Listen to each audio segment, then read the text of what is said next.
Hello guys and welcome to my new video. Uh, in our last session we were talk about how to win against stronger opponents, or what's your best chance to win against stronger opponents. And today I'm going to talk about what's the most secure way to win against weaker opponents than you.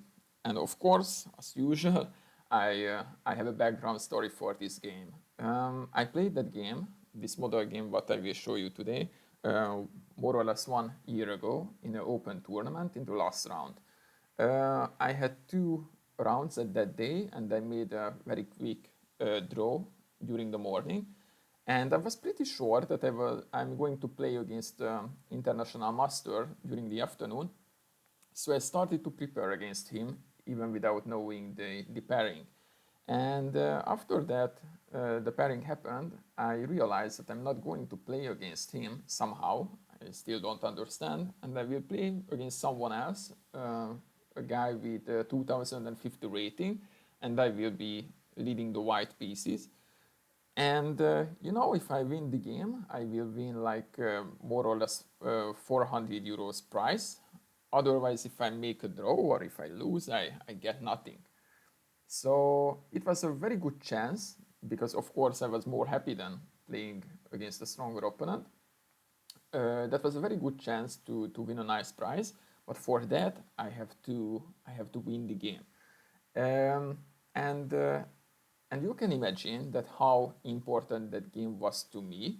So if you check my advices, my tips, then you can be sure that those works, since I also applied them in my own situation, which was very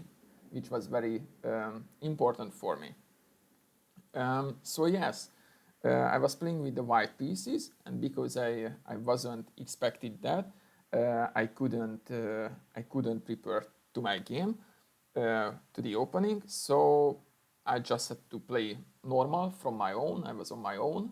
I had no opening preparation. So let's see what happened. D4, D6.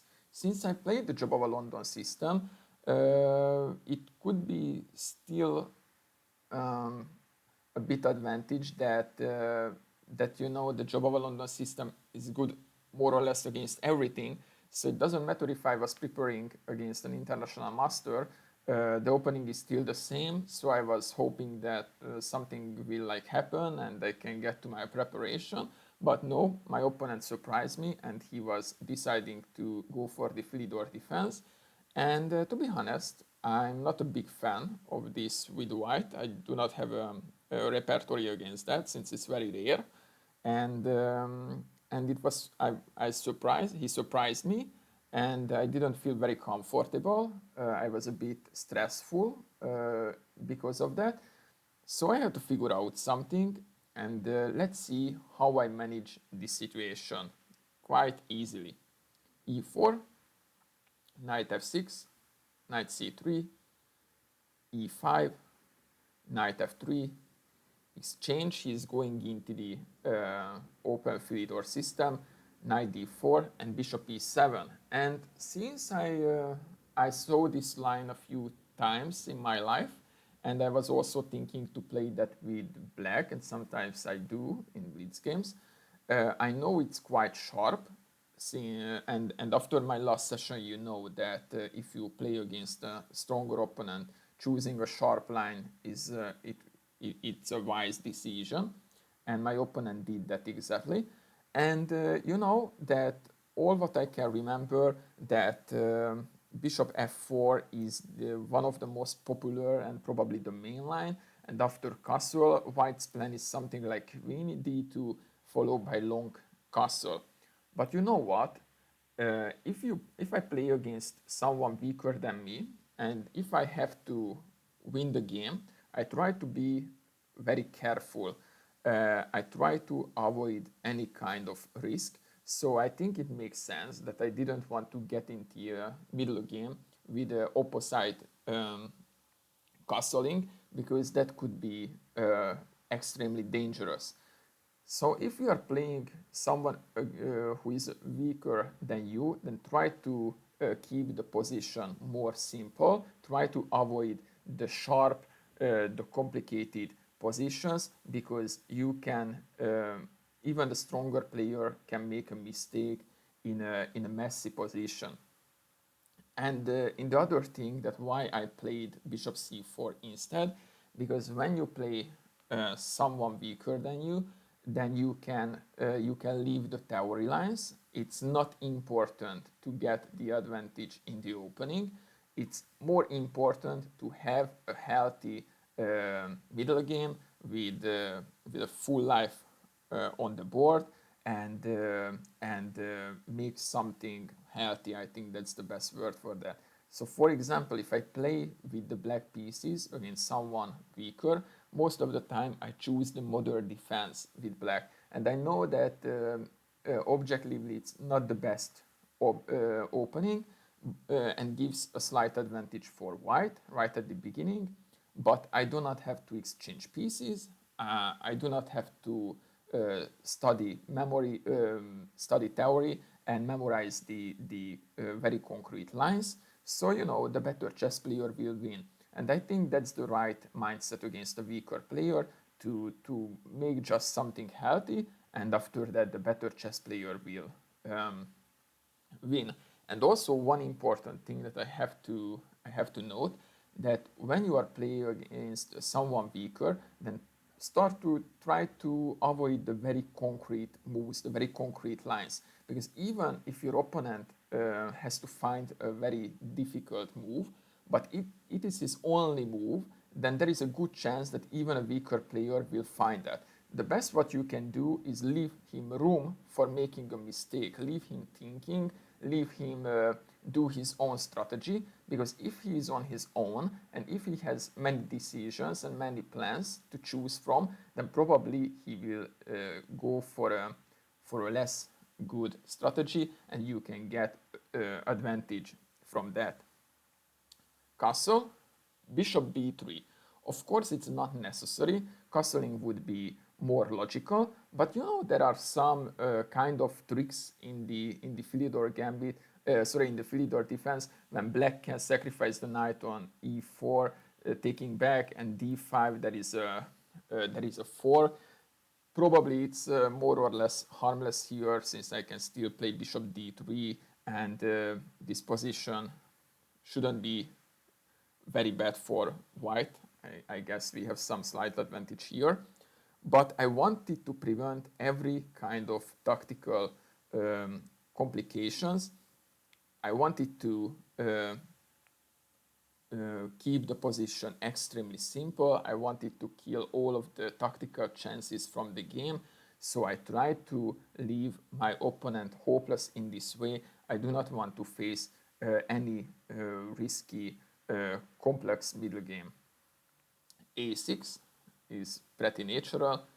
a4, I prevented the b5 movement.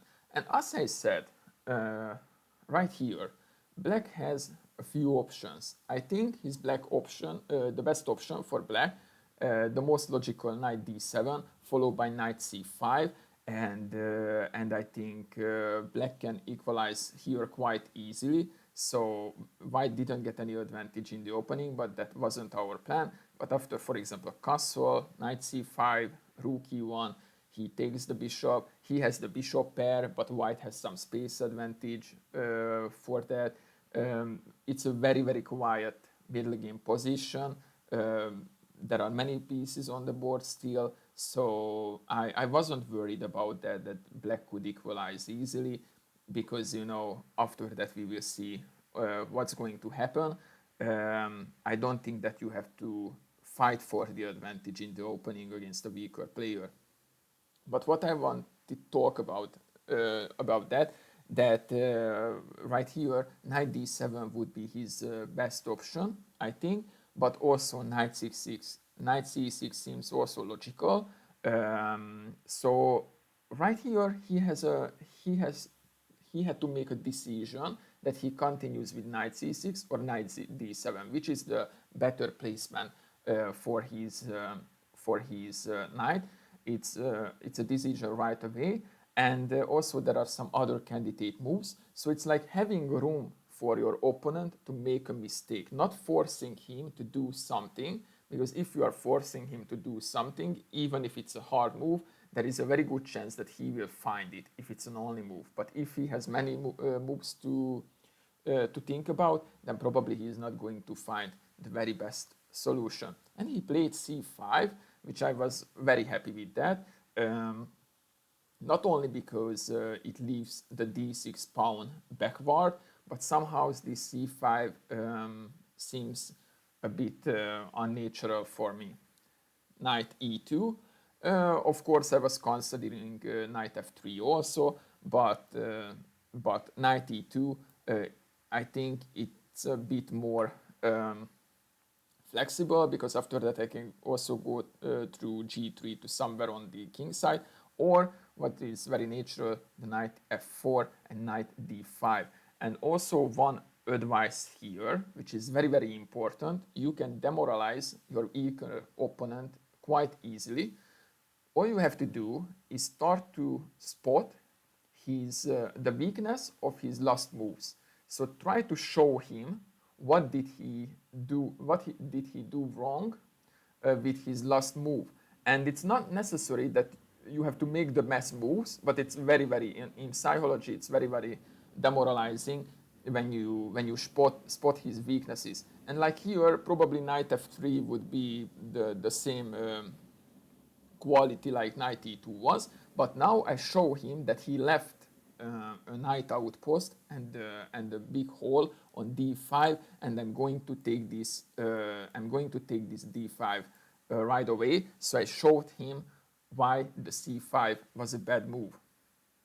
Knight c6, castle, bishop e6, bishop d5. Once again, try to show him the weakness of his last moves, and try to show him why his plan doesn't work. And it's not necessary to be true, but it's a bit psychology, and they will feel that they messed up something and they played c5, and now white is taking the d5 square. So, he starts to feel very bad about that. He had to take my bishop, otherwise I will play knight f4. And now he's still okay, because at least he managed to close the d line. Now the d6 is still backward, but at least it's there is not a hole on d5 anymore, and the d file is not open. So the d6 is more or less okay. So to be honest, I don't think that black has to worry about anything. But also here, black could have a better place for his knight, and that would be knight b4.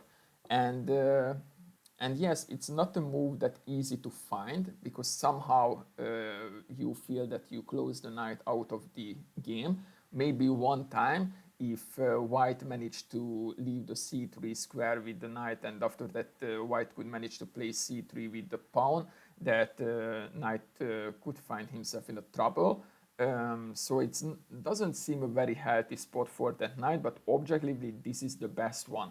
And these are the crossroads where the weaker opponents make a mistake, because these are the things that they don't understand yet. That's why they are a weaker player.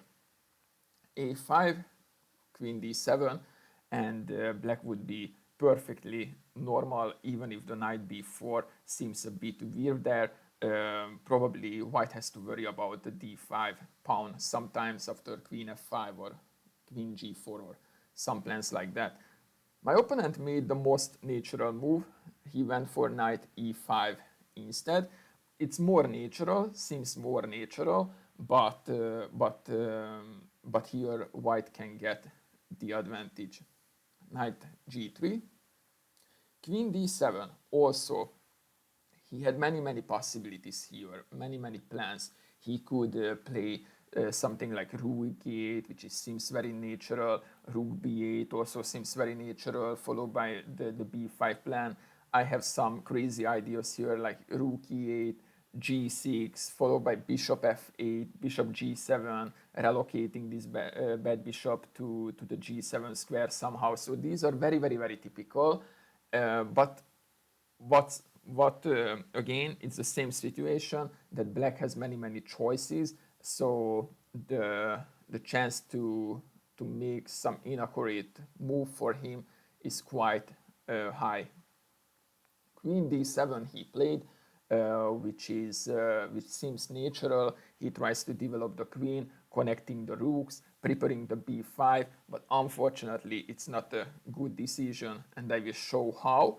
As I repeat myself once again, it's the best to do against weaker player to show the weakness of his last move.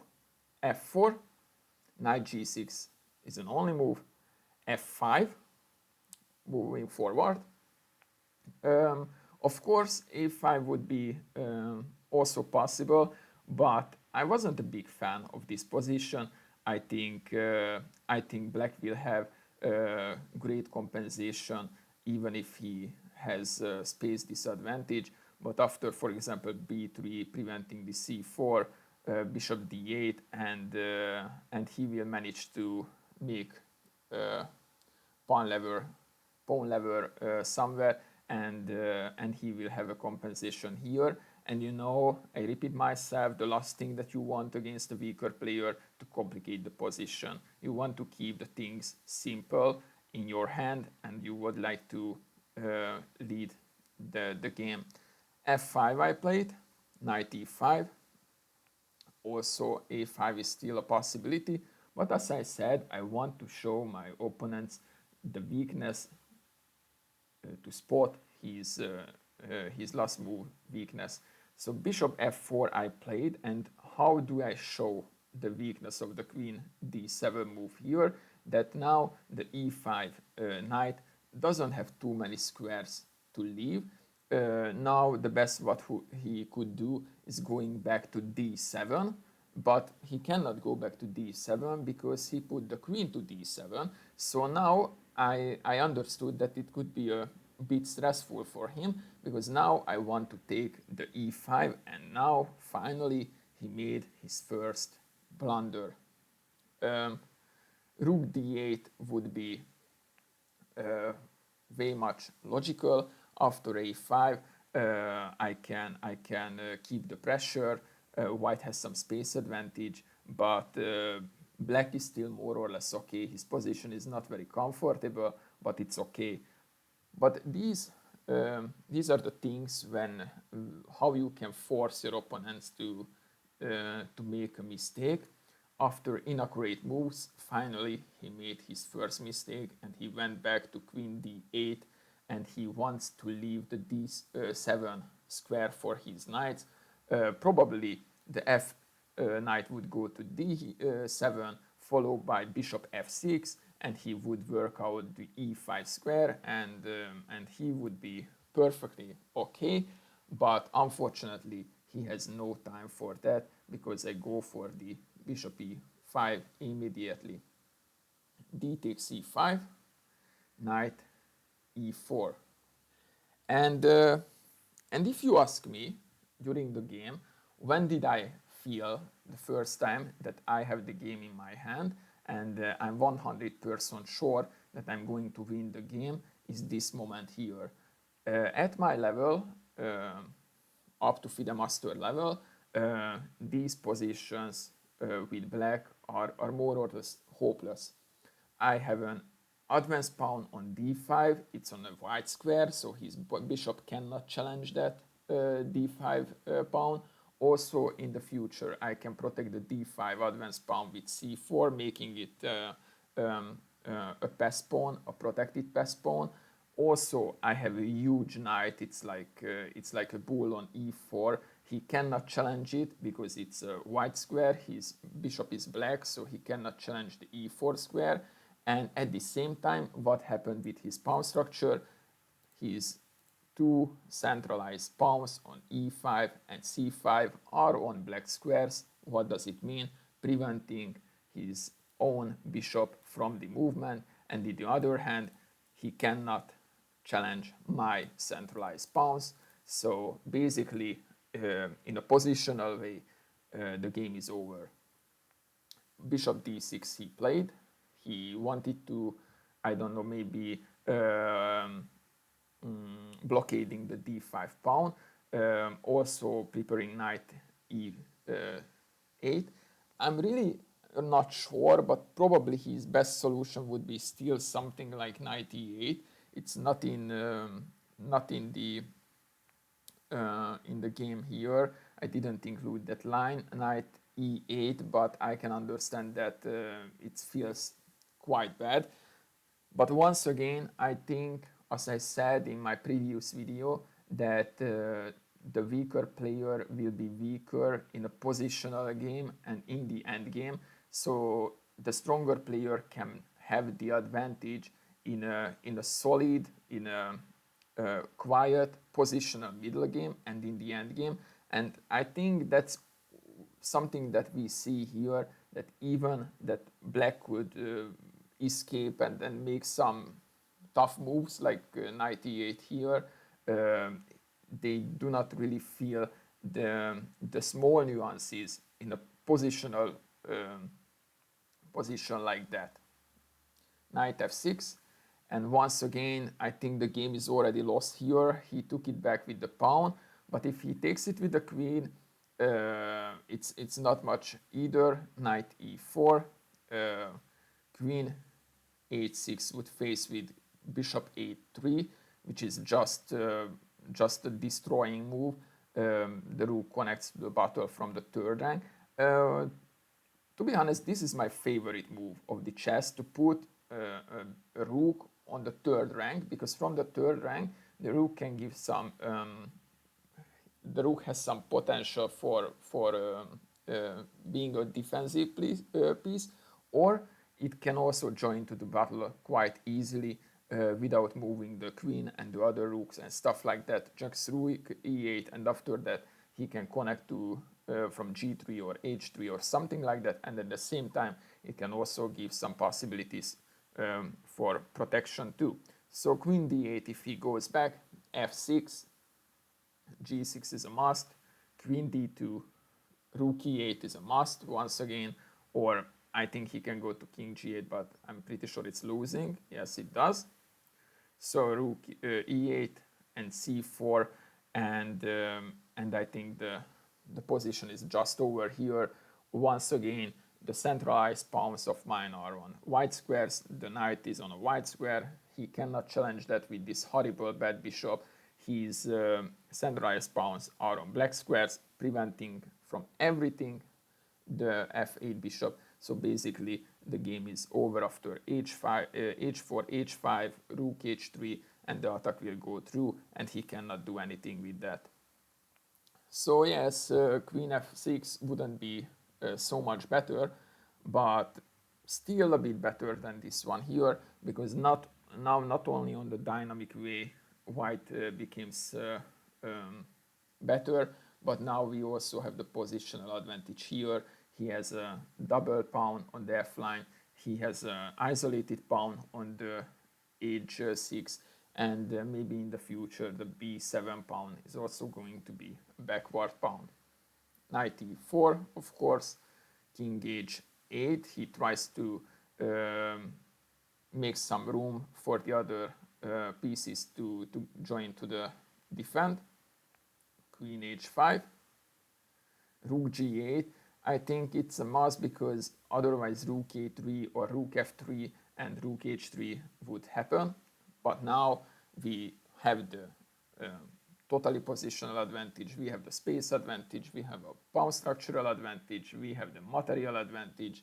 It's like now the game is over. But the most important thing I have to note here, when you feel that your position is already won, then the time arrived to focus on your maximum level, because this is the easiest thing, that when you have a position and screw up something and you find yourself in a trouble because you think that every move will win the game, but unfortunately it's not true. So it doesn't matter how won your game is, you have to focus on your maximum level, because if you are not focusing enough and you think that doesn't matter what you move, everything will win, then maybe you will find some uncomfortable surprise, and it's very frustrating when you cannot finish a game like that. So these are the positions where I leave the table, I get a coffee, I wash my face, I breathe some fresh air, clear my mind, then I go back and play like a machine. Rook f8, queen e6, bishop c7, d6, of course, trying to get some more space, very natural move, bishop b6, c4, closing the bishop out of the game. Was the c4 necessary? Of course, it wasn't, but when you have a positional advantage like that, the last thing you want to have is complications. You want to keep the position as simple as possible. So probably having a check with c4 is not a big deal if he managed to do that, but I want to leave my opponent totally hopeless. I want to prevent everything before he can even dream about that. It's really, really important. c4, closing the bishop out of the game forever. Another pawn on white square. His bishop is totally closed behind his own pawns. It's just like this bishop is just like a pawn here. He has no future, and I keep my opponent totally hopeless. Rook c8, rook d1, slowly, very, very slowly. Do not rush. It's also very important if you have a one game. The last thing that you want is rush with with the finish. Just slowly, very slow, suffer for your opponent, but leave him no hope, no counterplay chances. Is the best chance that you will finish the game. Rook c6, rook f3, queen c8, another blunder. Probably he didn't want to wait for the rook h3, and after that he will get checkmated somehow very, very soon. So he went queen c8, but now that meets with knight f6, and he cannot take my queen because the knight will be protected back. So he went bishop d8, knight e4. You can see that it's not a very hard move to make, that knight e4, but very, very important, because when you get positional advantage, like I did here with winning material, the next move, what you are looking for is stabilizing your position and leave the uncertain spots with your pieces. So no complication, no hope for an opponent. I don't try to complicate the position here with some, I don't know, some quick finishing, like moving the knight somewhere else or pushing the d7 pawn. I don't even think about these moves as candidates. I want to keep the position simple. I won a pawn. I get back with the knight to a secure spot, and here my opponent had to resign. I get my prize, and I think it was a very stress-free game, and a good example how can you manage to beat a weaker opponent, and how you should play against a weaker opponent. Of course, it's not that simple if you are with the black pieces, but with the white pieces, I have an extremely good static against weaker opponent. I think I didn't lose any single game. Players under my rating in the last 4 or 5 years, I don't remember exactly. So I think I can give you a good advice in that. Just try that and see what happens. Thanks for watching. See you in my next video. Bye.